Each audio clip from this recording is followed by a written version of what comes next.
Assalamualaikum warahmatullahi wabarakatuh. Baiklah, kita akan melanjutkan pembahasan tentang aset tetap. Terakhir yang kita sudah bahas adalah bagaimana perolehan aset tetap dengan kapitalisasi bunga atau adanya perolehan dari tingkat bunga. Nah, ini ada contoh tambahan lain yang sudah Ibu tugaskan kemarin. Kalian mempelajari kembali dan menulis di buku akuntansi keuangan.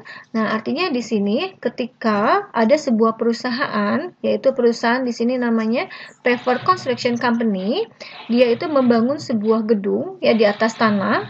Kemudian dia melakukan pembayaran kepada perusahaan. Artinya, ketika dia membangun gedung, dia membayar pengeluaran yaitu mulai dari 1 Januari sampai 31 Desember. Dan ini yang akan nanti kita ukur dulu ya, akumulasi pengeluarannya. Mulai pengeluaran itu diperoleh sampai dengan akhir periode yaitu tanggal 31 Desember. Oke. Kemudian setelah itu di sini diketahui juga ketika perusahaan itu membangun gedung, berarti ada pembiayaan yang harus dia bayarkan. Di sini ada utang konstruksi, ya, ada wesel bayar, ada obligasi. Nah, ini tingkat bunga ini yang akan dirata-ratakan atau kita akan menghitung rata-rata tertimbang untuk tingkat bunganya sendiri. Pertama tadi ya, kita hitung dulu akumulasi pengeluaran dari total pengeluaran kapan dia keluarkan sampai dengan kapitalisasi tahun berjalan. Januari berarti sampai Desember itu genap 1 tahun, berarti total akumulasinya adalah pas ya 210.000. Nah, seperti ini. Kemudian Maret sampai Desember itu yang sudah dilaluinya 10 bulan. Berarti kita hitung total akumulasinya 10 bulan. Maka kalau kita hitung secara keseluruhan, nah totalnya 820.000. Ini total akumulasi pengeluaran sebetulnya yang akan menambah terhadap harga perolehan dari aset tetap. Tetapi kita akan menghitung dulu dengan selisih tingkat bunga. Pertama, kita akan menghitung rata-rata tertimbang untuk bunganya sendiri. Nah, bunga yang dia artinya rata-rata atau yang dia pinjam pertama adalah bunga dari wesel ya. Maka kita akan hitung total bunganya ada 2 di sini gitu ya.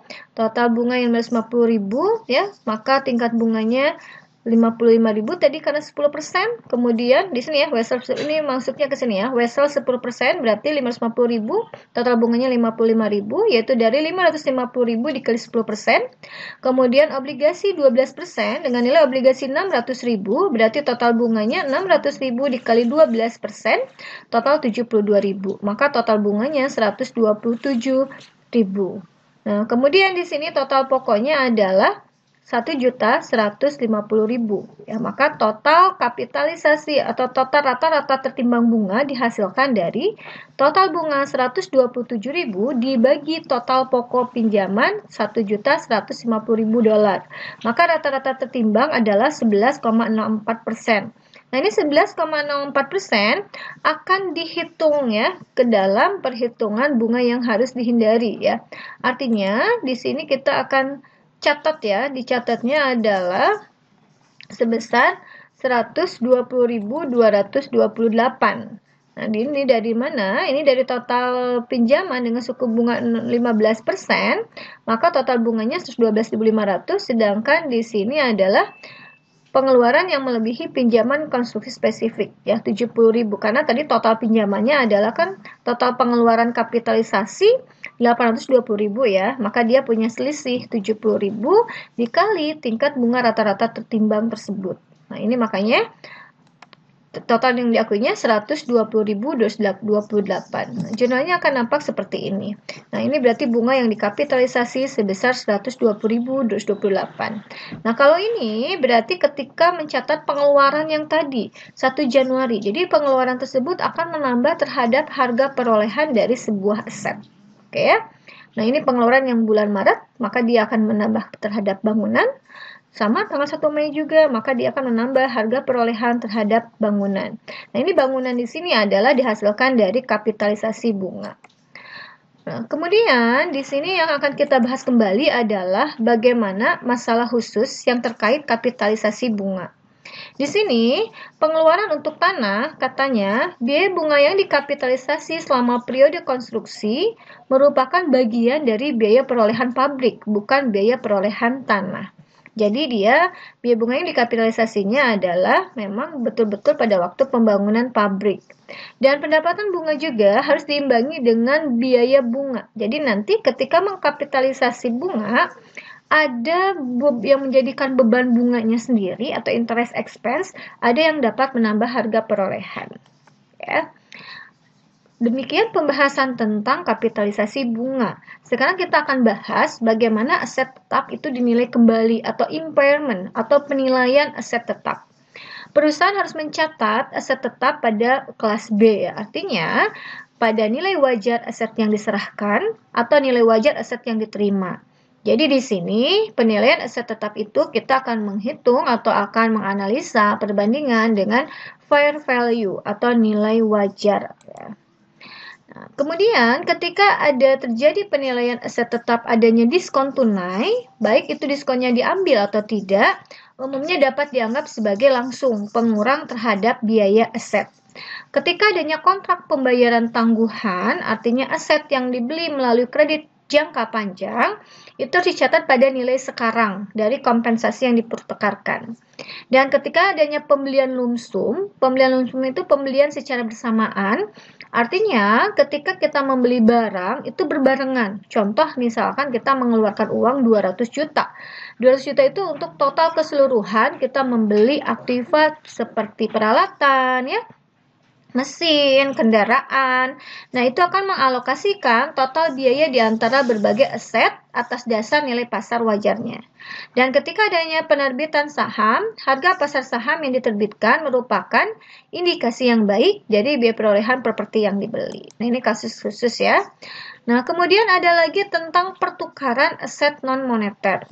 Pertukaran biasanya dihitung berdasarkan tadi berarti atas dua nilai wajar, baik itu nilai wajar aset yang diserahkan atau nilai wajar aset yang diterima. Kemudian harus mengakui keuntungan atau kerugian dalam pertukaran ketika memiliki substansi komersial. Apa itu yang dinamakan substansi komersial? Substansi komersial itu berhubungan dengan arus kas, artinya ada kas yang terlibat di sini. Kas masa depan berubah sebagai hasil dari transaksi, berarti ada kas ya. Sedangkan jika posisi ekonomi kedua belah pihak berubah, nah ini maka transaksi memiliki substansi komersial. Di sini ada beberapa perlakuan ya. Jenis pertukaran, ketika ada pertukaran ya, yang memiliki substansi komersial atau pertukaran yang tidak memiliki substansi komersial. Pertukaran yang memiliki substansi komersial itu harus mengakui keuntungan dan kerugian dengan segera. Sedangkan yang tidak memiliki substansi komersial atau tidak ada berhubungan dengan kas, itu keuntungan dan kerugian bisa ditunda, ya. Atau apa namanya? Tunda keuntungan. Oh iya, di sini maaf ya. Kerugiannya harus diakui dengan segera, sedangkan keuntungan bisa ditunda. Jadi kalau kerugian, baik itu memiliki komersial, substansi komersial ataupun tidak, harus diakui dengan segera. Sedangkan keuntungan bisa ditunda. Ketika terjadinya pertukaran situasi rugi yang harus diakui dengan segera, baik itu memiliki substansi komersial maupun tidak, hal ini dikarenakan perusahaan tidak seharusnya menilai aset lebih dari harga setara kasnya. Jika pengakuan kerugian ditangguhkan, maka nilai aset akan terlihat lebih saji. Dan ini akan menyalahi terhadap pemeriksaan aset ya, karena dia lebih saji. Contoh misalkan perusahaan menukar mesin bekas, di sini ada pertukaran ya, mesin bekas dengan mesin baru. Pertukarannya sendiri memiliki substansi komersial, perlu diingat, baik itu substansi komersial ataupun tidak memiliki substansi komersial, kerugian itu harus diakui. Oke, di sini kita akan menghitung dulu berapa sih pembayaran yang harus dibayar oleh perusahaan tersebut. Kita berawal dari berapa harga mesin baru ketika kita akan peroleh. Totalnya 16.000. Dia akan ada penyisihan nilai pertukaran, artinya ada penghematan. Harusnya kan ketika kita membeli atau menukar dengan mesin baru itu harus ada cash yang dikeluarkan. Cuma di sini ada penghematan atas pertukaran $9.000, maka cash yang dikeluarkan sebesar 7.000. Dan ada nilai wajar mesin bekas ya. Nilai wajar mesin bekas itu berarti nilai yang sebelumnya diakui sebagai fair value 6.000, maka di sini ditotalkan dinamakan dengan Asumsinya biaya mesin baru, jadi 13.000. Jurnal berarti ketika kita mempunyai mesin baru akan bertambah ada di sebelah debit sebesar 13.000. Kita lihat jurnalnya ya. Nah, di sini jurnalnya berarti peralatan atau mesin bertambah 13.000 berhubungan dengan kita adanya pengakuan mesin baru. Ini berarti peralatan new ya, peralatan baru. Berarti kita akan menghilangkan akumulasi peralatan lama sebesar 4.000. Kemudian bersamaan dengan itu kita akan kehilangan terhadap mesin atau peralatan harga perolehan yang lama. Tadi yang perolehan yang lama itu ada di sini, ada di soal yang ini biaya asli. Bias itu berarti harga perolehan mesin yang lama atau peralatan yang lama sebesar 12.000. Nah, kemudian tadi ada kas yang dikeluarkan. Kas dikeluarkan berarti berkurang, ada di sebelah kredit 7.000. Dan selisihnya 2.000 itu dinamakan kerugian. Dapat dari mana kerugian 2.000 tersebut? Dapat dari perbandingan antara nilai wajar mesin bekas tadi 6.000 dengan nilai buku mesin bekas. Nilai buku ini sendiri dihasilkan dari mana? Dari selisih antara harga perolehan mesin lama atau peralatan lama 12.000 dikurangin akumulasi 4.000. Di sini juga sudah dijelaskan di dalam soal. Yang ini berarti ya. Kita cek lagi. Nah, ini yang 8.000. Oke, selanjutnya.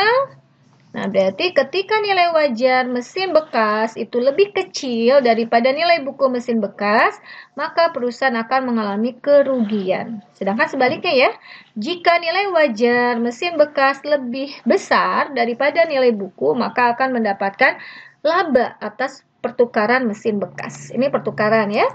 Nah, kita akan lihat ya, kerugian sendiri ada di sebelah debit.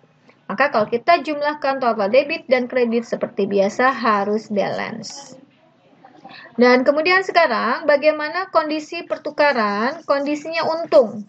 Kalau yang memiliki substansi komersial, ini keuntungan harus diakui dengan segera. Sedangkan kalau yang tidak memiliki substansi komersial, itu bisa ditunda dulu. Nah, di sini perusahaan katanya biasanya mencatat biaya aset non-moneter yang diperoleh dalam pertukaran dengan aset moneter lain nah, ini selalu diakui nilai wajar aset yang diserahkan dan segera mengakui keuntungan karena dia memiliki substansi komersial atau substansi yang melibatkan cash. Nah, di sini misalkan ada nilai wajar ya yang ditukar 49.000. Di sini nilai wajar ditukar dari mana? Dihasilkan dari soal 49.000 dan ada kas yang dibayarkan. Nah, berarti kalau melibatkan kas berarti dia kesimpulannya memiliki substansi komersial. Nah, ini berarti biaya truk ya. Biaya truknya 60.000. Maka kita akan jurnal ya. Truk 60.000. Kemudian akumulasi dapat dari mana? 22.000 dari soal di sini. Seperti tadi ya, berarti jurnalnya kita memiliki truk yang baru 60.000, kehilangan akumulasi truk yang lama 22.000, kehilangan harga perolehan truk yang lama 64.000 dan dia mengalami keuntungan. Dapat dari mana keuntungan?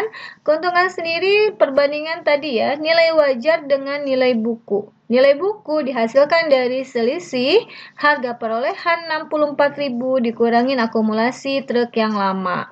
Maka total nilai bukunya 42.000. Nah, di sini nilai wajarnya lebih besar daripada nilai buku. Maka dia mengalami keuntungan. Keuntungan akan dicatat di sebelah kredit. Ini keuntungan atas pertukaran truk ya.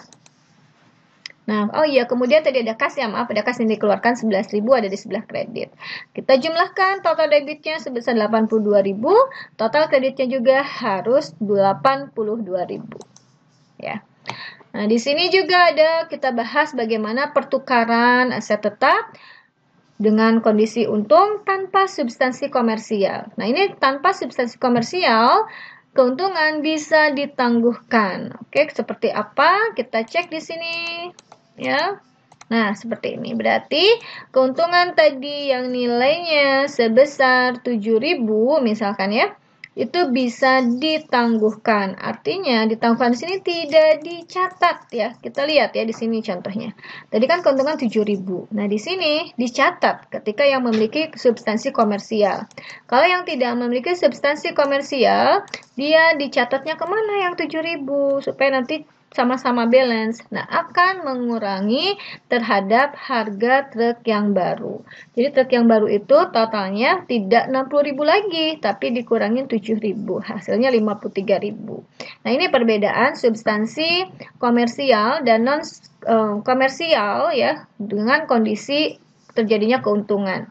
Tadi sekali lagi, untung atau rugi itu dihasilkan dari perbandingan nilai wajar dengan nilai buku. Nah, ini ya. Di sini ada ringkasannya. Oke, nanti kita pahami lagi ya. Silakan kalian baca lagi. Nah, ini ada penilaian aset tetap ya, dengan ditambah uang tunai. Ini hampir sama. Coba nanti kalian coba catat ya. Coba pahami lagi bagaimana mencatat jurnal pertukaran pada buku kedua perusahaan tersebut. Nah, ingat ya. Nah, ini ada peralatan akumulasi untuk mencari nilai buku, dan ini ada nilai wajar. Ini ada kas yang diserahkan. Oke. Ini ya, seperti ini. Nanti kita pelajari kembali. Silahkan kalian pelajari kembali dan dicatat di buku akuntansi keuangan. Nah, ini yang memiliki substansi komersial dan keuntungannya dicatat. Kalau yang tidak memiliki substansi komersial, keuntungannya tidak dicatat. Nah, ini keuntungan dan kerugian yang memiliki substansi komersial dicatat. Oke. Sedangkan di sini ya, jurnal selanjutnya juga sama. Ini kalau misalkan memiliki substansi komersial. Oke, kalau yang ini berarti yang kerugian tidak memiliki substansi komersial tidak dicatat. Dia akan mengurangi terhadap harga perolehan mesin yang baru. Oke, ya. Ini contoh-contoh jurnal ketika adanya substansi komersial dan tanpa substansi komersial. Oke. Nah, ini ketika adanya hibah. Hibah itu pemberian ya, pemberian dari pemerintah. Hibah merupakan bantuan yang diterima pemerintah. Nah, menurut IFRS mensyaratkan hibah harus diakui dalam pendapatan. Nah, ketika menggunakan pendekatan pendapatan secara sistematis yang sesuai dengan biaya terkait yang dimaksudkan untuk dikompensasi.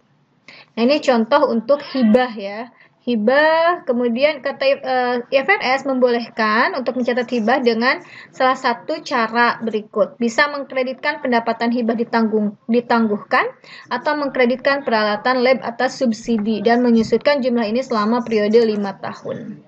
Nah, ini penilaian untuk hibah ya. Hibah sendiri, hibah untuk peralatan lab, oke. Nah, kemudian ada kontribusi ya. Kontribusi ketika perusahaan memberikan kontribusi sebuah aset non moneter. Nah, ini contoh ketika adanya kontribusi ya. Nah, ini kontribusi diakui terhadap beban kontribusi, kemudian ada keuntungan atau kerugian pelepasan tanah. Nah, di sini ada biaya-biaya setelah perolehan ya. Biaya-biaya setelah perolehan sebagai aset bila biaya tersebut dapat diukur secara andal dan besar kemungkinan bahwa perusahaan akan memperoleh manfaat ekonomi di masa depan. Masa depan manfaatnya mencakup peningkatan dalam masa manfaat, kuantitas produk yang dihasilkan, dan kualitas produk yang dihasilkan. Nah, ini biaya-biaya setelah perolehan. Oke. Pelepasan aset tetap ya. Sekarang berarti setelah pembahasan kapitalisasi bunga, impairment, dan ada sekarang pelepasan aset tetap atau penghentian atau repayment of fixed asset. Nah, seperti yang sudah kita bahas, pelepasan aset tetap bisa dengan cara dijual, sell of aset tetap, pertukaran, exchange of aset tetap, ataupun konversi paksa. Konversi paksa itu misalkan terjadi musibah kayak asetnya masuk ke jurang atau kebakaran, ya banjir, atau dibuang begitu saja karena memang sudah tidak mempunyai masa manfaat lagi. Ini dianggap sebagai barang rongsokan. Dan penyusutan yang harus dicatat adalah dari mulai harta tetap diperoleh sampai dengan tanggal pelepasan. Nah, ini ketika adanya contoh penjualan ya. Bagaimana kita menghitung penyusutan? Karena untuk menghitung akumulasi itu untuk menghitung nilai buku, yaitu dari harga perolehan dikurangi akumulasi, kemudian kita mencatat penjualannya sendiri. Nah, pertama kita hitung dulu penyusutannya. Jadi ini prosedur dalam pelepasan aset tetap. Pertama kita hitung dulu penyusutan per tahun, kemudian hitung total akumulasi mulai diperoleh sampai dilepaskan. Kemudian baru kita mencatat penjualan. Penjualan itu berarti menerima cash ketika dijualnya secara tunai. Kita akan kehilangan terhadap mesin yang lama sebesar harga perolehan beserta dengan akumulasinya. Kalau ini penjualan tidak misalkan mengalami laba atau rugi. Oh ya, di sini ketika dijualnya laba berarti dia mengalami keuntungan. Ada di sebelah kredit. Nah, ini konversi terpaksa ya. Konversi terpaksa itu karena tadi musibah ya. Nah, demikian pembahasan tentang aset tetap. Apabila ada yang kurang dipahami, silahkan untuk ditanyakan. Terima kasih, selamat belajar. Wassalamualaikum warahmatullahi wabarakatuh.